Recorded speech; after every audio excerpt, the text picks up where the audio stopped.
Welcome to another OCD Recovery Instagram Live. I'm going to do some more questions on here because I put up Instagram questions yesterday, covered loads of those questions. There was a lot coming in there, but I think there's obviously plenty more to cover. So I think let's have a look at those. I wanted to also talk briefly about a post that I did yesterday on existential OCD, where I was mentioning about solipsism. People were asking, what is that and how does that operate? Now, I have done videos on YouTube about solipsism OCD before, and there's a one titled Existential which covers that in quite a lot of detail. But what is solipsism OCD and how does it operate? Well, solipsism is the concept of an old sort of philosophical concept of how can we tell that our reality, the reality and the consciousness we experience, how do we know that we're not the only person experiencing that and all the other humans are just fake? And that then stems from the idea of a sort of professor in a lab, a scientist in a lab, which has got a brain in a vat, and that brain he's sort of touching to create the concept in us of being conscious and alive.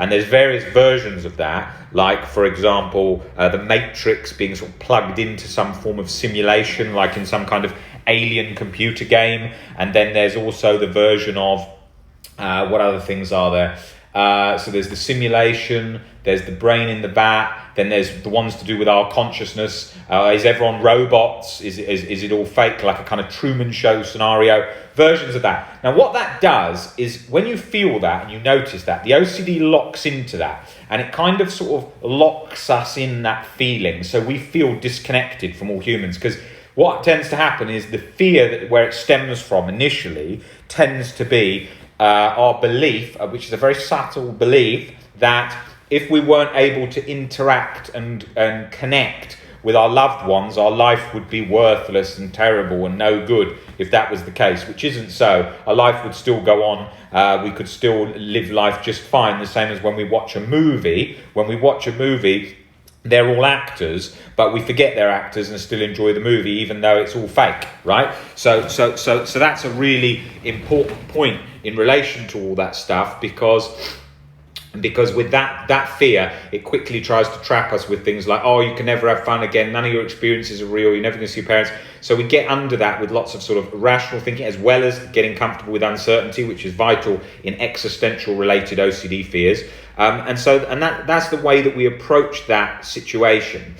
So that's solipsism is a very common one. It feels like you're almost living in a fishbowl behind a sort of misted glass, looking out at the world, but nothing feels real and everything has been zapped from it. So that's very much how that one feels. So I think it's important to cover it because it's such a popular theme that so many people suffer from, and it doesn't get enough coverage. And people think they've gone mad or think that they've just realised something that no one else in society has ever realised, and that's the reason they're stuck like that forever, or it's reality, and how could they have never seen it any other way? And that's the thing with OCD. When you're stuck in a particular fear, you start to believe, yes, it is reality and not OCD, and there's no other option. And so you get completely locked in it and stuck in it, and you don't even notice the OCD. I mean, OCD does suffer from, well, there's nothing wrong with me. This is perfectly rational to be scared of this. Why has no one else thought of this? And that's the sort of nature of how it operates.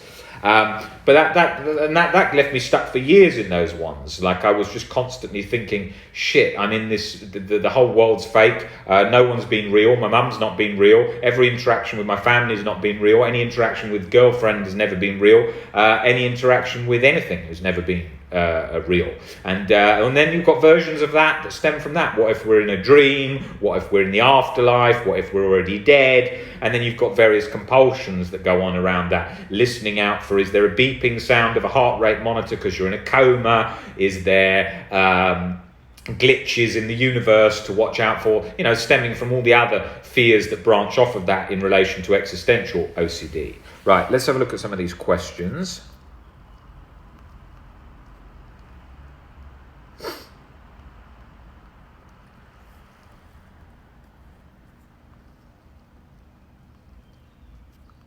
Oh, there's not many questions. Ask questions. Whatever you want to know about OCD, put them in here and I will cover those. And yes, so I wanted to cover that point, because solipsism, it very quickly makes people feel alone, and then they feel sort of alone from the treatment too. So then what happens is they feel like, well, if I'm not real, no, if everyone's not real, then Rob's not real, and then what about if OCD recovery is not real, and then any theory is not real, because that's all a robot, and so on and so on, and then that just becomes a vicious cycle that you're trapped in, which you then think, oh, there's no point doing anything. Well, that's the OCD trying to trick you. And even if you did live in a world where everything wasn't real, it still wouldn't make any difference, because you could still live your life just the same. You could still do everything. You can still eat food. You can still lie in the sun. You can still have sex. You can still go to a party. You'd forget about it the majority of the time. You wouldn't even notice it. And so you would live just the same. So it's only your demanding that you are not in that world and wanting to get all those feelings right, which is always the case with OCD, wanting to ensure all feelings are in place, which is always the problem.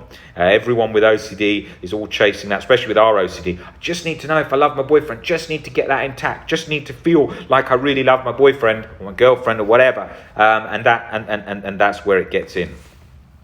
Okay, let's have a look here. My OCD is with uncertainty over negative thoughts, feelings or things I do. When I have tough one, it feels worse or different. So how do you cope with that feeling? Well, first of all, you've got to get used to all of the feelings, wearing those like an uncomfortable coat, getting comfortable with any feeling, not trying to get rid of them, because that's the problem that people have. They're constantly trying to chase to get rid of feelings, and that's what keeps them stuck. You need to really get used to any feeling there, as well as learning and adopting unconditional self, life, and other acceptance, which is a key part of recovery. But most people do not learn that part, and so then they find uncertainty difficult, because they keep getting an escalated anxiety response to any stimulus that they come up with, any fear. It then quickly reacts fast, because they don't know how to bring that down at all. So that's why it's so vital to learn about unconditional self, life, and other acceptance, and why we start doing that from the first session. OCD and eye contact. OCD and eye contact is around. OCD kind of locks in there and makes us feel disconnected, and we think, God, why have I never noticed before? They're looking at me all the time. You've got to stare, you've got to make eye contact, you've got to take the risk. They think you're weird, or they think you're being rude, or whatever. You have to just go towards that. That is key. Does OCD give you false memories? Yes, that's one of the tricks it does, but if you are asking that constantly, that becomes a reassurance compulsion. My daughter has OCD, but we are now looking at the possibility of Asperger's too. Is this common? Yes, it's very common that you see quite a lot Asperger's and autism and OCD occurring together. But the same as you see OCD in bipolar or OCD and depression, that they can occur, and that does happen. That doesn't mean if you've got OCD you're going to develop bipolar. It means that they can occur. It just means that they can occur together. How would you tackle OCD in relation to PTSD? Well, PTSD is an anxiety disorder. It's all treated the same. It all comes from the same places, from irrational beliefs and fears that we've had an overreaction to when we've believed it in that way. And then when we see things and adopt a more rational perspective of things, it reduces, as well as other tools that go with it. So it all operates on the same thing.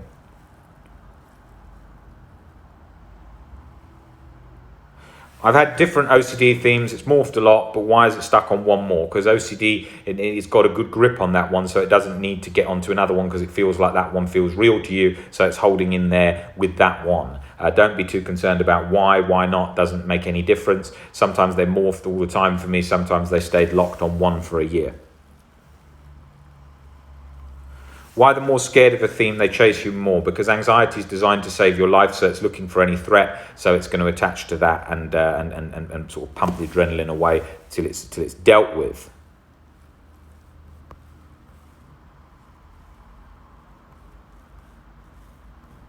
False memory is usually unconditional self-acceptance is needed to get under that.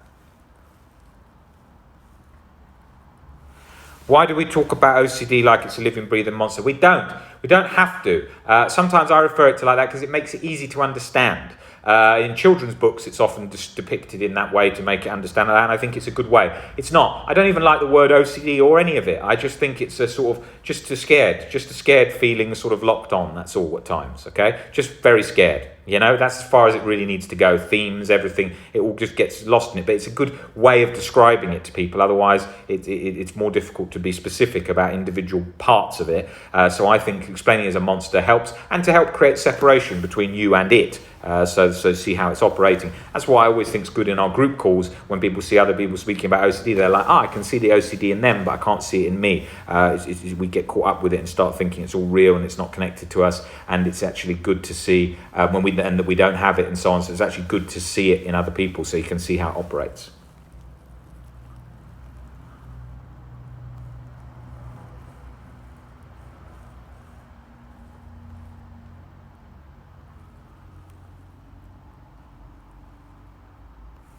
How can you have acceptance when your thoughts are not accepted and legal? Acceptance doesn't mean agreement. That's the mistake. You can accept someone who's who's done a criminal act. You accept them as a fallible human being, but you do not like the act. The act is wrong, but not the human being. He is intact for being alive and human. And it's seeing that and understanding that that's key. Always sexual images come into my mind about my mum. Well, they are because you don't want to have them. That's the only reason. And you also probably believe that it would make you bad or make you weird or and so on, and other areas that makes it get a hook in there.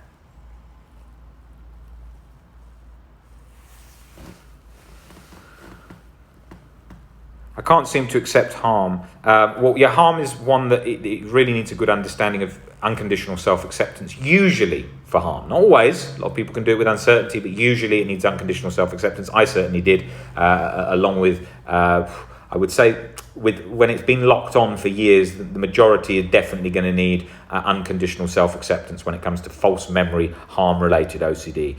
It does tend to keep gripping in there. I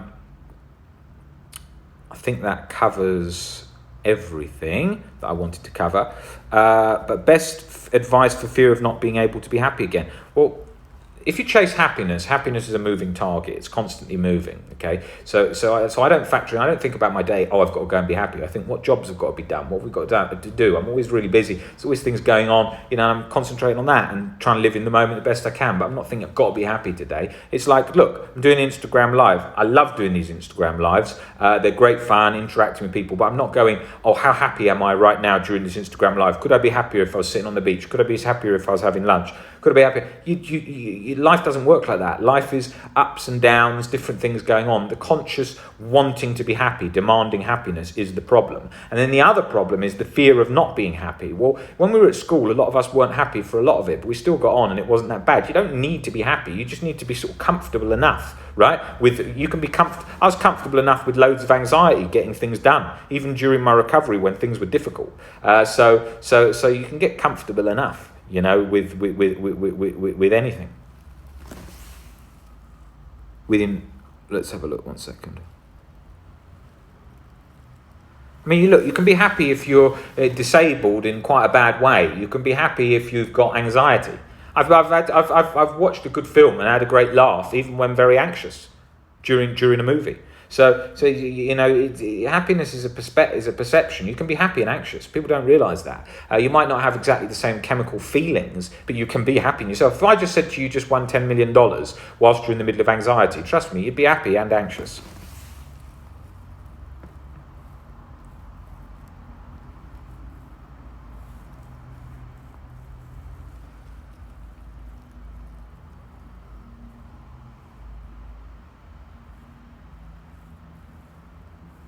People often ask this, what is OCD? How does it differ? People want to know too much about it. You don't need to know about all the inner workings of the actual genetic components of OCD and why it does this and that. OCD wants us to keep asking why all the time, never ending.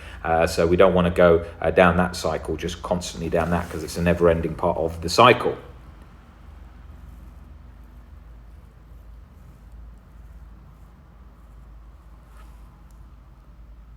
Biggest mistakes when trying to overcome OCD: wanting rid of it instantly, not willing to put up with discomfort, wanting to look for a nice, easy, comfortable route, things like that. That's the biggest mistake most people do. Putting off exposures, people put them off for years and stay trapped. It's all about, and the biggest mistake is people not wanting to feel discomfort. That's the biggest, for sure.